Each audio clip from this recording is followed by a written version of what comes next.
नमस्कार, times of Swaraj में आप सबों का स्वागत है और मैं हूं संतोष सिंह।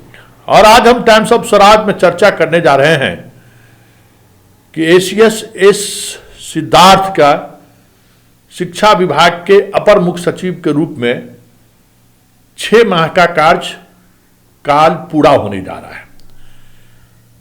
4 जून को वो पदभार ग्रहण किए थे जब के पाठक लंबी छुट्टी पर जाने का आवेदन किया था। और इनके 6 माह के कार्यकाल की अगर आप मूल्यांकन करेंगे तो यह कहने में कहीं से भी कोई गुरेज नहीं है, कोई शक शुबा नहीं है कि एक एसीएस के रूप में, शिक्षा विभाग के एसीएस के रूप में एस सिद्धार्थ फेल एसीएस के रूप में याद किए जाएंगे। यह मैं इसलिए कह रहा हूं कि पिछले 6 महीने के दौरान इन्होंने जितने भी निर्णय लिए हैं, जो भी निर्णय लिया, एक भी निर्णय सही तरीके से एक बार में इंप्लीमेंट नहीं हुआ। यह मैं इसलिए दावे के साथ कह रहा हूं कि मैं पाठक के उस कार्यकाल को भी देखा है और सिद्धार्थ के इस कार्यकाल को भी देख रहा हूं।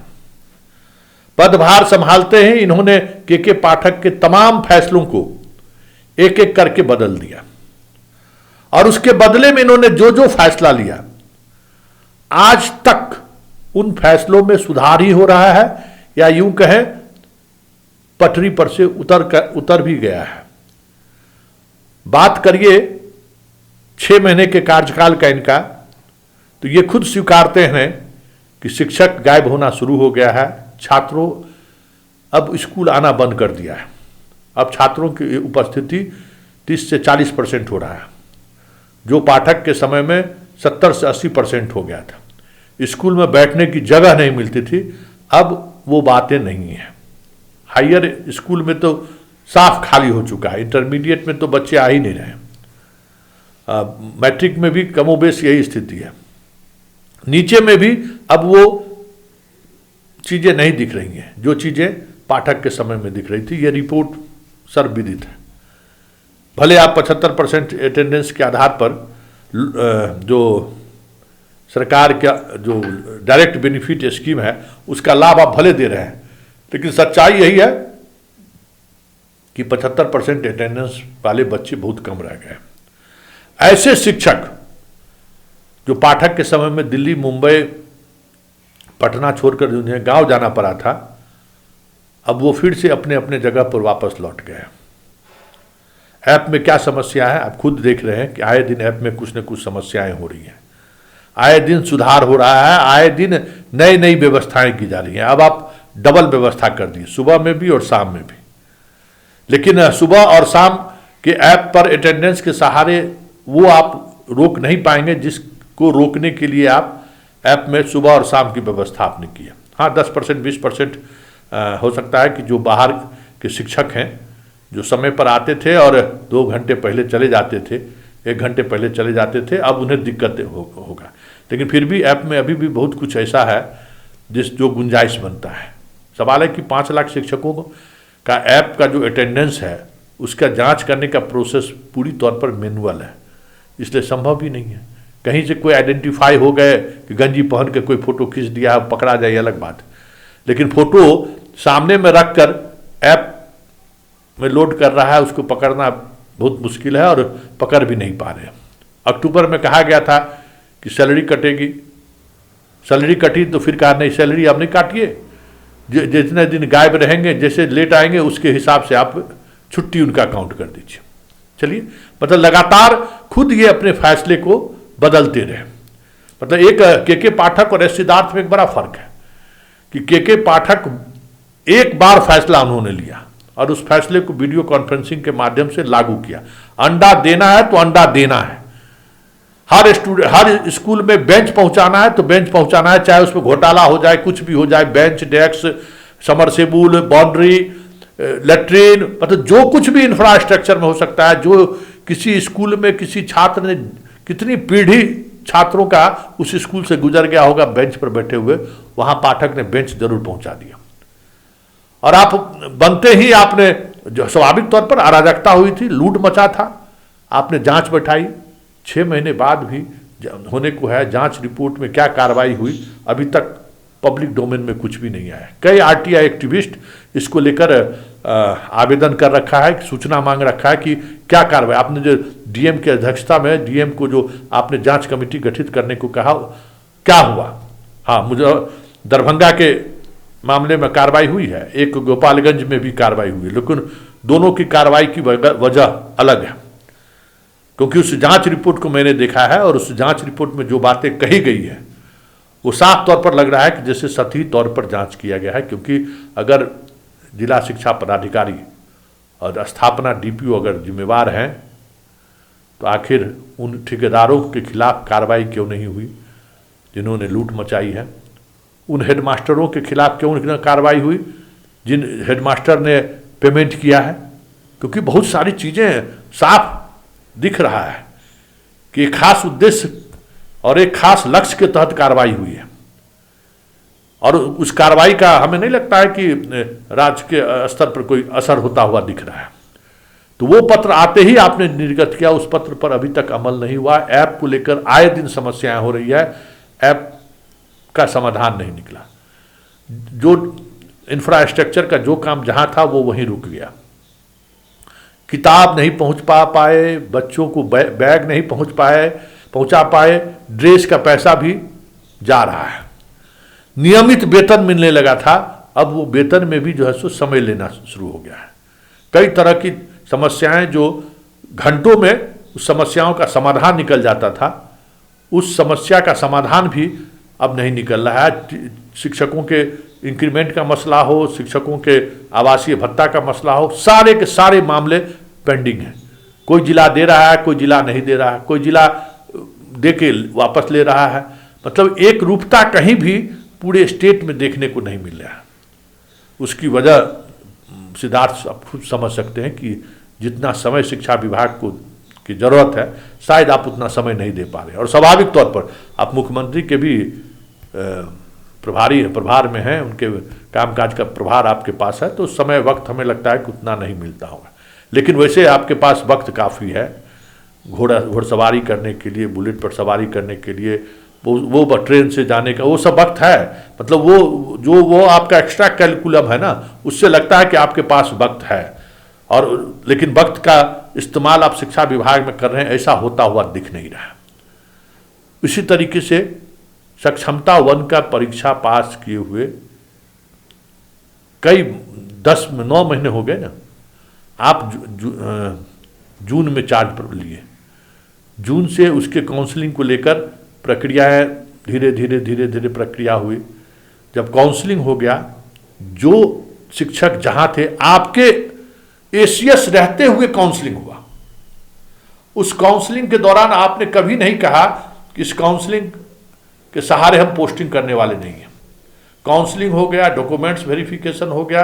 लगभग 40,000 ऐसे शिक्षक थे जिनके डॉक्यूमेंट्स में कुछ न कुछ समस्याएं, फिर भी 1,32,000 के करीब ऐसे शिक्षक जिनका काउंसलिंग हुआ, जिनमें कोई त्रुटि नहीं थी। और काउंसलिंग क्या हुआ? बिहार विद्यालय परीक्षा समिति ने जो रैंकिंग दिया, उसकी रैंकिंग के हिसाब से उनकी काउंसलिंग हुई और उस रैंकिंग के आधार पर पोस्टिंग होना था। और जिनको अपना जिला नहीं मिला, आप देख लीजिए सिद्धार्थ जी, टीआरई 1 में भी देख लीजिए कि टीआरई 1 में बहुत सारे ऐसे शिक्षक हैं जिनको अपने अनुकूल डिस्ट्रिक्ट नहीं मिला तो वो ज्वाइन नहीं किया। टीआरई 2 में लोग गए। टीआरई 2 में भी जिसको ये प्रॉब्लम हुई है वो टीआरई 3 का परीक्षा दिया। आप डाटा देख लीजिए, वो डाटा आपके पास है। तो सक्षमता 1 में जिसको अपने जिला में नहीं मिला, वो सक्षमता 2 में भी अपीयर हुए कि किसी तरीके से हमको जिला मिल जाए, जिला में फिर हमारी जहां पोस्टिंग हो जाए। ये तय हो गया था। और अगर आप वाकई में अगर आप चाहते तो अभी सारे शिक्षक अपने अपने जगह पर विशेष शिक्षक भी बन गए रहते और सभी अपने जिले में, चाहे जब रेंडमाइजेशन के तहत पोस्टिंग होनी थी तो कोई आवाज भी नहीं उठाता। सारे शिक्षक इसके लिए तैयार भी थे। किसी शिक्षक संगठन ने इस बात को लेकर इतराज नहीं किया कि हम काउंसलिंग नहीं कराएंगे, क्योंकि तमाम शिक्षक जो सक्षमता परीक्षा में बैठे थे उन्होंने अपने संघ के खिलाफ जाकर बैठा था। सरकार के आवाहन के साथ खड़ा हुआ। लेकिन आपने क्या किया? आज सरकार से सबसे ज्यादा दुखी नियोजित शिक्षक है। ऐसे शिक्षक जिसने सरकार पर भरोसा किया, नीतीश कुमार पर भरोसा किया, आज सबसे ज्यादा दुखी वही है। सबसे ज्यादा अपने आप को प्रताड़ित वही महसूस कर रहा है, क्योंकि वो तो स्वेच्छा से परीक्षा दिया था। इस बात को सिद्धार्थ जी आपने कह सकते हैं कि आप हर पाठक के हर निर्णय के बदलने के आड़ में आपने वो नुकसान कर दिया है जिसकी भरपाई अब इस कितना बरस लगेगा कहना मुश्किल है। आपने वो मौका खो दिया है जिसके लिए आप ऐप की बात कर रहे थे ना। ऐप शिक्षक नहीं जा रहे हैं, जो स्थानीय शिक्षक हैं वो कहीं न कहीं पढ़ने पढ़ाने में विश्वास नहीं रखते हैं। तो सक्षमता पास में 1,32,000 शिक्षकों की जैसी ही पोस्टिंग हो जाती, बाकी बचे हुए जितने शिक्षक था उस पर आप दबाव बना सकते थे सक्षमता परीक्षा देने के लिए। अब तो उसको आप स्पेस दे दिए। तो जिसको हम मास्टरवा कहते हैं उसको तो आप बनाए रख दिए। आज जिसके लिए सुबह और शाम ऐप में अटेंडेंस की व्यवस्था कर रहे हैं, जिसको स्कूल में रहे, वो वही लोग है ना। वो वही लोग है ना जिसको बाहर का रास्ता दिखाने का एक बहुत ही अच्छे तरीके से एक आइडिया पाठक दे के गए थे बीपीएससी की तरह। लेकिन आपने वहां भी फेल हुआ, पूरी तरह से फेल हो गए। फिर नई व्यवस्था आपने जोड़ दी जिसकी चर्चा कहीं जिस दूर दूर तलक नहीं था। कोई बीपीएससी का जो टीआरई 1 और टीआरई 2 में जो शिक्षक बने हैं, सपना में भी नहीं सोच रहे थे कि 1 महीने बाद हमें ट्रांसफर होने का मौका मिलेगा। आप उसको मौका देके उसके पूरे संवर्ग को आप अस्थिर कर दिए। पूरा संवर्ग अस्थिर हो गया ना। जबकि अगर तबादला होना था विशेष शिक्षकों का, जिसके लिए सक्षमता पास परीक्षा आयोजित किया गया, आप उसका तबादला कर देते। उसके बाद तब तक इसका भी प्रोबेशन पीरियड पूरा हो जाता। तब आप इन लोगों को भी इनके अनुकूल जगह पर, अगर अपने जिले में नहीं है, अगर वो जाने की स्थिति में है, तो आप उनको उनके जिले में भी पहुंचा देते।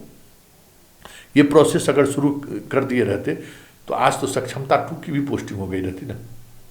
अब सक्षमता 2 का काउंसलिंग आपके अनिर्णय की वजह से सक्षमता 2 की परीक्षा दिए हुए कई महीने तक छात्र रिजल्ट का इंतजार करता रह गया। अब पूरे दिसंबर में उनका काउंसलिंग होगा।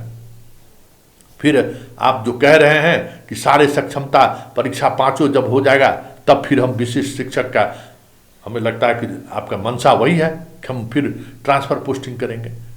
तो सवाल यह है कि ये जो प्रयोग हुआ, ये प्रयोग आपने जो किया, उससे बिहार की पूरी शिक्षा व्यवस्था चरमरा गई है।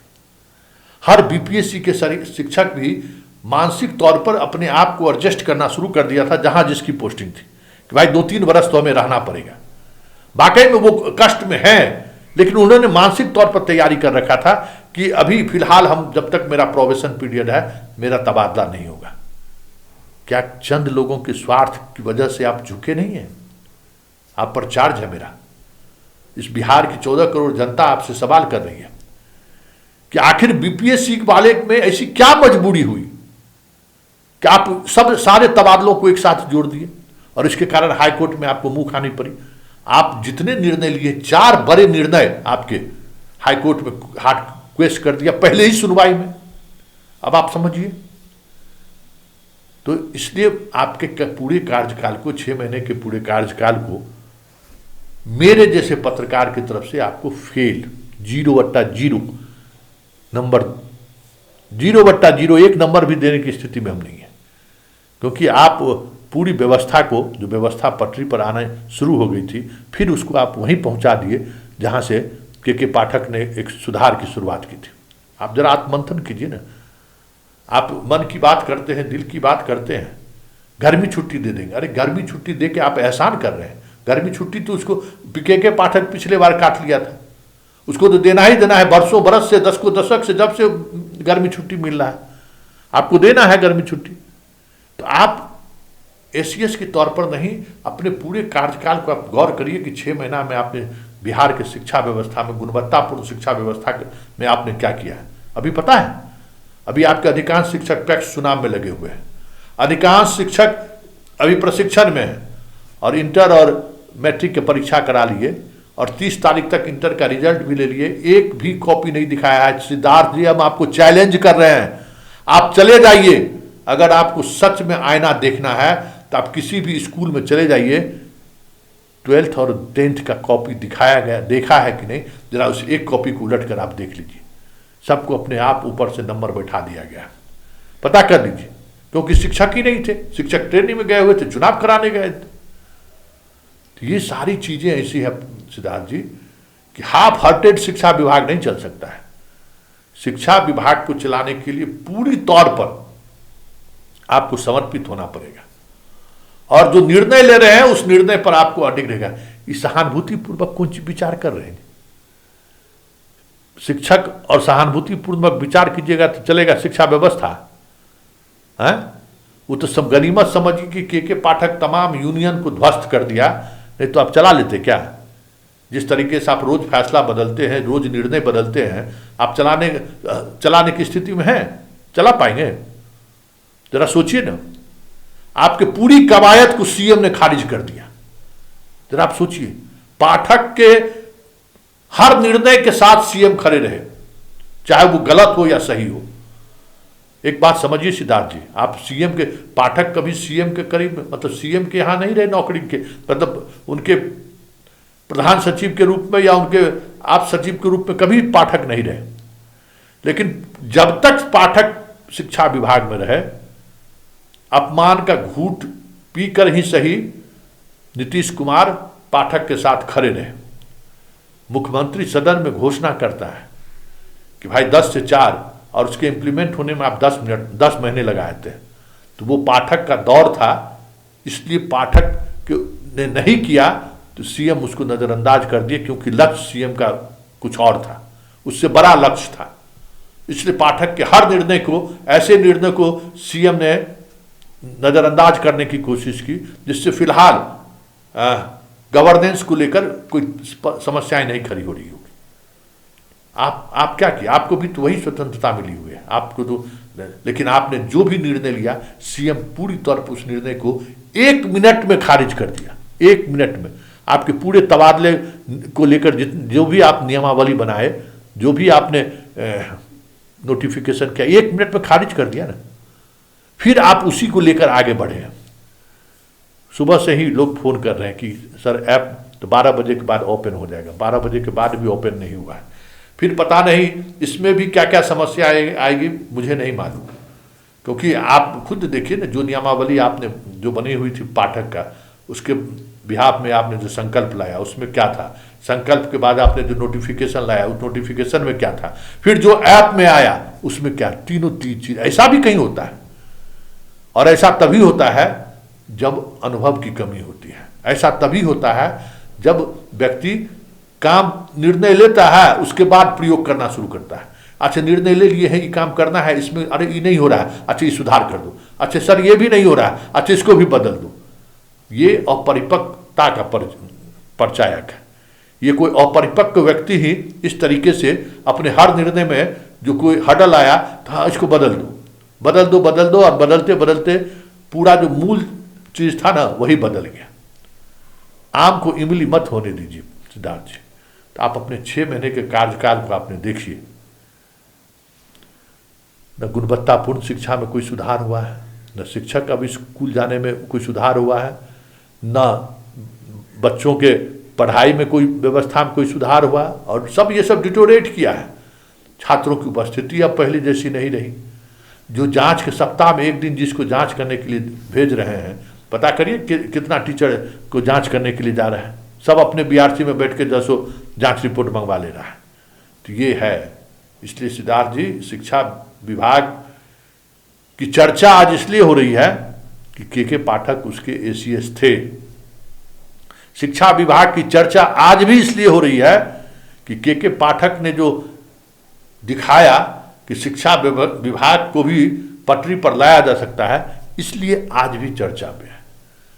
शिक्षा विभाग इसलिए चर्चा में है कि पाठक ने कई ऐसे गलत फैसले लिए जिस फैसले की वजह से समाज असहज हो गया। इसलिए आपकी तरफ लोग उम्मीद के साथ आपकी तरफ लोग देख रहे थे। लेकिन हमें लगता है कि 6 महीने में आपने शिक्षकों को कितना निराश किया वो शिक्षक बताएं, लेकिन बच्चा और बच्चा के अभिभावक निराश जरूर महसूस कर रहे हैं।